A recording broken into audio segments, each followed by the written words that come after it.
नमस्कार, आप देख रहे हैं सी न्यूज भारत और मैं हूं आपके साथ आकांक्षा। तो वक्त हो चुका है न्यूज बुलेटिन का और आज इस न्यूज बुलेटिन में हम जानेंगे कि कहां हुई पुलिस और बदमाशों की मुठभेड़, क्यों राशन डीलर पर धांधली का लगा आरोप और कौशाम्बी में किसकी हुई बैठक, ये सब जानेंगे विस्तार से। तो चलिए निगाह डालते इस वक्त की खास खबरों पर। उत्तर प्रदेश के अमरोहा की थाना डिडौली पुलिस ने 25-25 हजार के इनामी 4 बदमाशों को मुठभेड़ में गिरफ्तार किया है। आरोपियों पर यूपी, दिल्ली, हरियाणा सहित कई राज्यों में 100 से ज्यादा मुकदमे दर्ज हैं। पुलिस की पूछताछ में आरोपियों ने 10 से ज्यादा चोरी लूट जैसे गंभीर घटनाओं को कबूला है। वहीं इनकी निशानदेही पर पुलिस ने लूट का सामान, बाइक और अवैध तमंचा भी बरामद किया है। थाने और क्राइम ब्रांच की टीम के द्वारा ये 4 अभियुक्त गिरफ्तार किए गए हैं, जिसमें एक जो रिजवान है ये 25,000 का इनामिया बदमाश है, इस पर इनाम घोषित था पूर्व से। यह है संभल जिले से हिस्ट्री शीटर भी है। इसके जो और 3 साथी हैं, जिनमें से एक धीर सिंह है, यह डिडोली से हिस्ट्री शीटर है, और जुल्फिकार है, यह अमरोहा नगर से हिस्ट्री शीटर है, और एक जो अभियुक्त है कोसर, जिसको चोरी का नकदजनी का सामान ये बेचा करते थे, वह भी गिरफ्तार किया गया है। रिजवान पर 39 मुकदमे पंजीकृत हैं, जो अभी तक की पूछताछ में और जानकारी में सामने आ चुके हैं। धीर सिंह पर 25 मुकदमे हैं और जुल्फिकार पर 24 मुकदमे हैं, और इनके पास से एक अपाचे मोटरसाइकिल और नकदी, ज्वेलरी और तमंचा और तमाम जो 9 घटनाएं अभी तक की इनके पूछताछ में सामने आ चुकी हैं, उनसे संबंधित तमाम सामान बरामद हुआ है। और बाकी अभी इनसे पूछताछ की जा रही है, और जहां जहां इन्होंने घटनाएं की हैं, क्योंकि दिल्ली में भी घटना कर रखी है जिससे संबंधित बाइक यहां बरामद हुई है, तो यह एक अंतर्राज्यीय गिरोह है जिसके सरगना के बारे में इन्होंने बताया है। और जो सामान जहां ये बेचा करते थे, एक अभियुक्त पकड़ा जा चुका है और भी जानकारी जुटाई जा रही है। इस पर कायदे से वर्क करके जो भी संबंधित रहा होगा सबके खिलाफ कार्रवाई की जाएगी। अमरोहा से सी न्यूज संवाददाता गौरव की रिपोर्ट। गाजियाबाद के लोनी संगम विहार इलाके में देरी से राशन वितरण होने के चलते एक राशन डीलर पर धांधली का आरोप लगा है। लोगों ने आरोप लगाया है कि उनके कोटेदार ने समय पर राशन नहीं दिया है, लेकिन जब इस मामले में खाद्यान्न अधिकारी से बात की गई तो सत्य प्रकाश ने बताया कि जनता द्वारा लगाए गए आरोप देरी से राशन वितरण होने के चलते लगाए गए हैं। वितरण देरी से होने के चलते लोगों को परेशानी का सामना भी करना पड़ा। एक बार बीच में बट गया, जब भी नहीं और देता ही नहीं है। देते नहीं है? क्यों नहीं देते? आपने पूछा नहीं कभी? कई बार आ गए हम, तो अब भी ना मिल रहा। 9 बजे गए थे हम, सुबह के लगे। आपको बिल्कुल भी नहीं मिले? देख लो, यहाँ में लिखे भी नहीं। पिछला राशन न दिया, अब सुबह से पड़े क्या कहती है 7 बजे से लगी और कल लगी, करना है, मतलब क्या करें। अच्छा, अभी 2 दिन पहले 5 अगस्त को थैले भी वितरण किए थे, क्या आपको मिले? नहीं मिले। राशन न देने का क्या है मामला? मैं उसमें अवगत कराना चाहता हूँ आपको कि इस बार जो है पिछला जो वितरण हुआ उसमें गोदाम से ही लेट मिला, तो 28-29 तक उठान हुआ, तो बहुत सारे लोग जो लाभार्थी हैं वो छूट गए, तो इसीलिए उनका आरोप है कि नहीं मिला है। दूसरी बात इसीलिए उसको समस्या का ध्यान रखते हुए इस बार 5 अगस्त से पहले ही सबका उठान हो गया है, और इस बार अधिकार जो है वितरण 1 दिन में 5 अगस्त को होगा। ठीक है, लगभग सभी को मिल जाएगा? सभी को मिल जाएगा, इस बार मिल जाएगा। क्योंकि दूसरी बात एक झोला वितरण की समस्या है, तो अभी हमें जो गाजियाबाद मुख्यालय से 4000 झोले प्राप्त हुए थे 50 प्रति दुकान के हिसाब से। बाद में सभी को दिए जाएंगे प्रतीकात्मक रूप से। अन्न महोत्सव के दिन 50-50 बैग दिए गए हैं, सभी को नहीं प्राप्त हुए हैं, लेकिन भविष्य में सबको प्राप्त कराया। गाजियाबाद से सी न्यूज संवाददाता शाहजाद खान की रिपोर्ट। गाजियाबाद जिलाधिकारी और पुलिस अधीक्षक ने लोनी तहसील में आयोजित संपूर्ण समाधान दिवस में जनता की फरियाद सुनी। पैमाइश से जुड़े जमीनी विवाद के मामलों में जिलाधिकारी ने कहा कि राजस्व टीम नापी कर अगले थाना दिवस में ऐसे मामलों का निपटारा कर दे। एक बार फिर दोहराते हुए उन्होंने कहा कि किसी भी क्षेत्र में अविवादित विरासत का भी एक भी मामला लंबित नहीं रहना चाहिए। इस अवसर पर कुल 85 शिकायतें आई, जिनमें 17 का मौके पर ही निस्तारण कर दिया गया। 15-16 से हमने पारिवारिक लाभ योजना के फॉर्म भरे हैं और मुझे लाभ नहीं मिला। नेचुरली 15-16 के आवेदन का लाभ अब आपकी किसी चीज में नहीं पॉसिबल है, लेकिन उसको अगला प्रश्न उठता है कि क्या उसको विडो पेंशन मिल रही है? तो मैंने पूछा विडो पेंशन मिल रही है, कोशिश ये करिए। फिर अगला प्रश्न मैंने पूछा कि क्या आपके पास रहने के लिए आवास है? उसने पूछा कि नहीं सर, किराए के मकान में रहते हैं। तो इमीडिएट जो है विभाग का काम है कि वो उसको जो है जांच करके, अगर किराए के मकान में रह रही है और पात्रता में आती है तो आसरा, अगर वो पेइंग कैपेसिटी नहीं है तो आसरा योजना में उनको लाभान्वित कर सकते हैं। तो इस तरह से जब एप्लीकेशन देख करके आप लोग जो है कोशिश करेंगे लोगों की समस्या का समाधान करने का, तो मुझे लगता है कि बेहतर ढंग से लोगों की सहायता कर पाएंगे। तहसील दिवस के एप्लीकेशन के बारे में मैं फिर एक बार कहूँगा कि इसको बिल्कुल गुणवत्तापूर्ण निस्तारण करिए। जो कहा गया, अगर बिजली का खंभा लगाने की बात कोई कह रहा है, आपको वहाँ पे देखना चाहिए कि वाकई वहाँ पे आवश्यकता है नहीं है। अगर वहाँ पे आवश्यकता है तो आप एस्टिमेट बनाने की बजाय वहाँ पे देखिए कि क्या उनसे पूछिए, उन पर राय लीजिए कि क्या वो पे कर सकते हैं। अगर आपको लगता है कि वीकर सेक्शन के लोग हैं, पे नहीं कर सकते, तो आप कम से कम जो वसूली का जो कुछ % जिलाधिकारी और अधीक्षण अभियंता के ज्वाइंट अकाउंट में पैसा होता है, फिर उससे हमें भेज करके उससे सैंक्शन लेके वहाँ पे काम करके निस्तारण करिए, बट सरसरी रिपोर्ट मत लगाइए। इसी तरह से सभी अधिकारी जो हैं, जो जिन भी विभाग की शिकायतें होती हैं, उसको ठीक प्रकार से देख करके उसका निस्तारण करें। भूमि विभाग जो है, अगर किसी का कब्जा नहीं परचेज किया है किसी से लैंड, तो SDM साहब बुलाएंगे, दोनों पक्षों को बुलाएंगे, जिससे खरीदा है उससे भी और जिससे खरीदा है उसको भी और जिसने खरीदा है उसको भी, दोनों पक्षों को बुला करके और उसमें देखेंगे कि उसको क्या रीजन है, क्यों नहीं कब्जा मिल पा रहा है। और उसमें जो है अगर किसी ने गलत जमीन बेची है तो उसको ये कोशिश करेंगी कि जिसके साथ चीटिंग हुई है उसके साथ न्याय हो। ऐसे जो है जब आप लोग एप्लीकेशन पढ़ करके उसको ठीक प्रकार से देख करके निस्तारण करेंगे तो लोगों का सेटिस्फैक्शन लेवल ज़्यादा बढ़ेगा। और धीरे धीरे जो है अगर आप इस पे टाइम देने लगेंगे तो लोगों की शिकायतों का गुणवत्तापूर्ण ढंग से निस्तारण हो जाएगा। कितनी शिकायत रही हैं, किस तरीके से? आज DM साहब और DIG महोदय की अध्यक्षता में ये संपूर्ण समाधान दिवस जो है पूर्ण हुआ है, जिसमें कि हम लोगों को 85 शिकायतें मिली हैं तथा 17 शिकायतों का मौके पर निस्तारण किया गया है। किस तरीके की शिकायत ज़्यादा आई है? विभिन्न विभागों से संबंधित शिकायतें थी, नगर पालिका से भी थी, हमारी तहसील से संबंधित भी थी। सभी को गुणवत्तापूर्ण निस्तारण करने के लिए निर्देशित किया गया है। गाजियाबाद से सी न्यूज संवाददाता शहजाद खान की रिपोर्ट। कासगंज में पुलिस के हाथ लगी बड़ी सफलता। पुलिस ने नशीले पदार्थ के 3 तस्करों को गिरफ्तार कर लिया है। गिरफ्तार में आए तस्करों के कब्जे से पुलिस ने 16 कुंटल गांजा बरामद। गांजे की कीमत अंतर्राष्ट्रीय बाजार में 2.25 करोड़ बताई जा रही है। बता दें कि कैंटर में लोड कर पानी की खाली टैंक में गांजा छिपाकर तस्कर ले जा रहे थे। ये गांजा विशाखापट्टनम से भरकर बरेली पहुंचाया जा रहा था। हम लोग एक अभियान चला रहे हैं। अवैध जितने भी शस्त्र फैक्ट्रीज हैं, अवैध शराब की फैक्ट्रीज, NDPS का जो मटीरियल है, इन सब के ऊपर स्ट्रिक्टली कार्रवाई करने हेतु प्रत्येक थाने में हम लोगों ने टीमों का गठन किया है। साथ ही में SOG और सर्वेलांस को भी निर्देशित किया गया है कि इससे संबंधित जो भी इंफॉर्मेशन है उसको और अच्छी तरीके से डेवलप करें। लगातार 3-4 दिनों से हमारे पास एक सूचना आ रही थी कि कुछ लोग साउथ इंडिया से, विशाखापट्टनम से पर्टिकुलरली, कुछ NDPS का मटेरियल लेके, वो NDPS का मटेरियल क्या है ये इसकी सूचना नहीं है। NDPS का मटेरियल लेके ये लोग UP क्रॉस करते हुए बरेली और ऊपर नैनीताल, उत्तराखंड इत्यादि जो है राज्यों में ये लोग जाने वाले थे, क्योंकि नैनीताल और उत्तराखंड इन राज्यों में टूरिज़्म भी ज़्यादा है। मुखबिर की सूचना पे विश्वास करते हुए हमारी जो SOG की टीम है, थाना सहावर की टीम है, CO सहावर और अन्य लोगों के इसमें हम लोगों ने चांदी का पुल पे बैरिकेडिंग लगाया था। बैरिकेडिंग कई जगहों पे लगे थे आज जो सिटी एरिया में और ग्रामीण क्षेत्रों में भी। एक ट्रक पास होता हुआ दिखाई दिया, उसको हम लोगों ने रोकने का प्रयास किया, रुकवाया उसको। जब उसका प्रॉपर तरीके से जमा तलाशी जो है वो ली गई, उसमें से कुछ NDPS का मटेरियल संदिग्ध हम लोगों को प्राप्त हुआ। उसको तुरंत जो है वो थाने ले आया गया। परीक्षण के बाद और बेसिक जांच के बाद ये मालूम हुआ कि वो गांजा है। उसको बाद में जब इन 3 लोगों को इसमें गिरफ्तार किया गया है। एक व्यक्ति का नाम विष्णु सिंह सन ऑफ स्वर्गीय गोपी है, रहने वाला भरतपुर का है।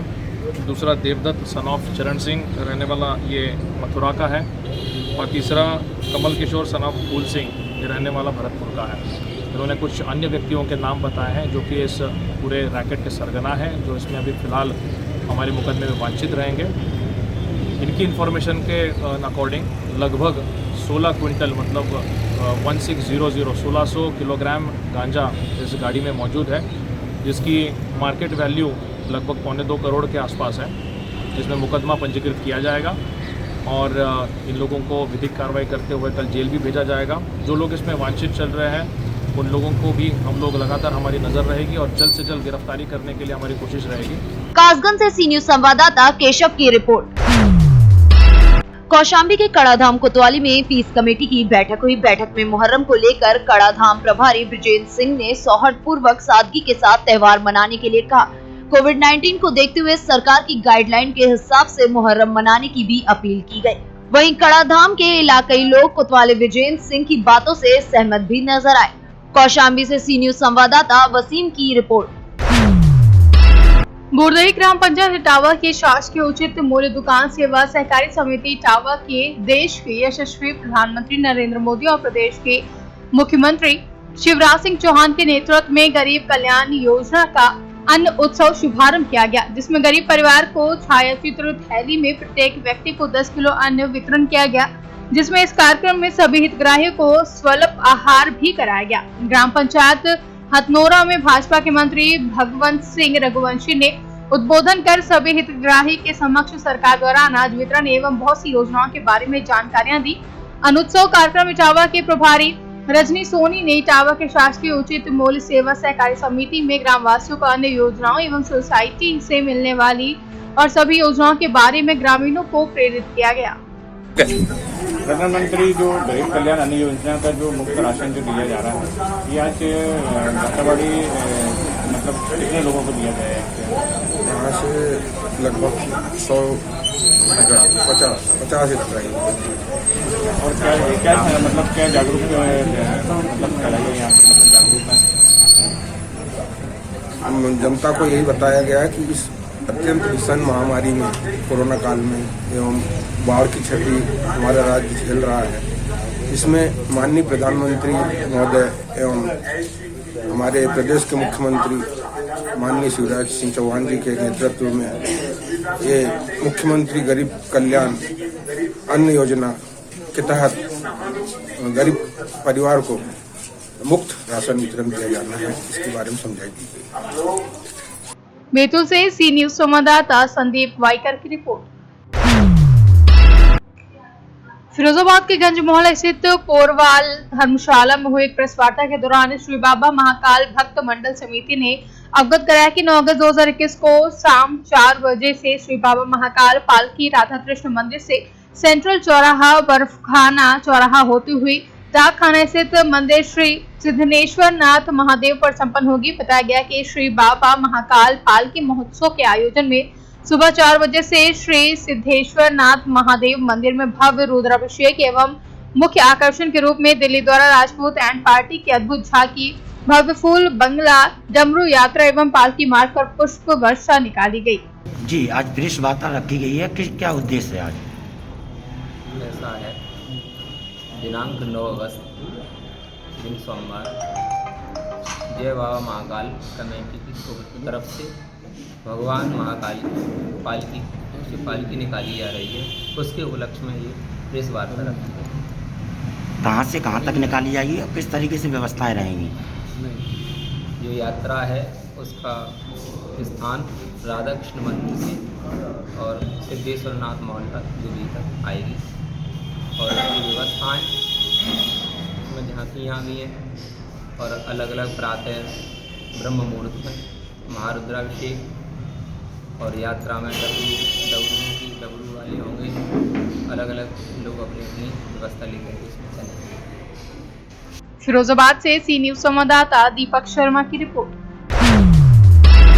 औद्योगिक नगरी के थाना सेक्टर 1 क्षेत्र में शनिवार दोपहर एक सनसनीखेज वारदात हुई, जिसमें 3 अज्ञात बदमाशों द्वारा किराना व्यापारी के कर्मचारी के साथ लूट की गई। तीनों अज्ञात बदमाशों द्वारा युवक को गोली मारकर पैसे से भरा बैग लूट करके फरार हो गए। जानकारी के अनुसार बैग के कुल 3 लाख रुपए की सिल्क थी, जिसे कर्मचारी लेकर बैंक में जमा करने के लिए जा रहा था। सभी अचानक से पीतमपुर के पास सीसी पावर चौराहे पर 3 अज्ञात बदमाश बाइक पर सवार होकर आए और युवक को गोली मारकर पैसे से भरा बैग लेकर फरार हो गए। सूचना मिलते ही पुलिस मौके पर पहुंची और घायल कर्मचारी को उपचार के लिए तत्काल निजी अस्पताल में भर्ती कराया, जहां पुलिस द्वारा FIR दर्ज कर सीसीटीवी फुटेज के आधार पर मामले की जांच की जा रही है।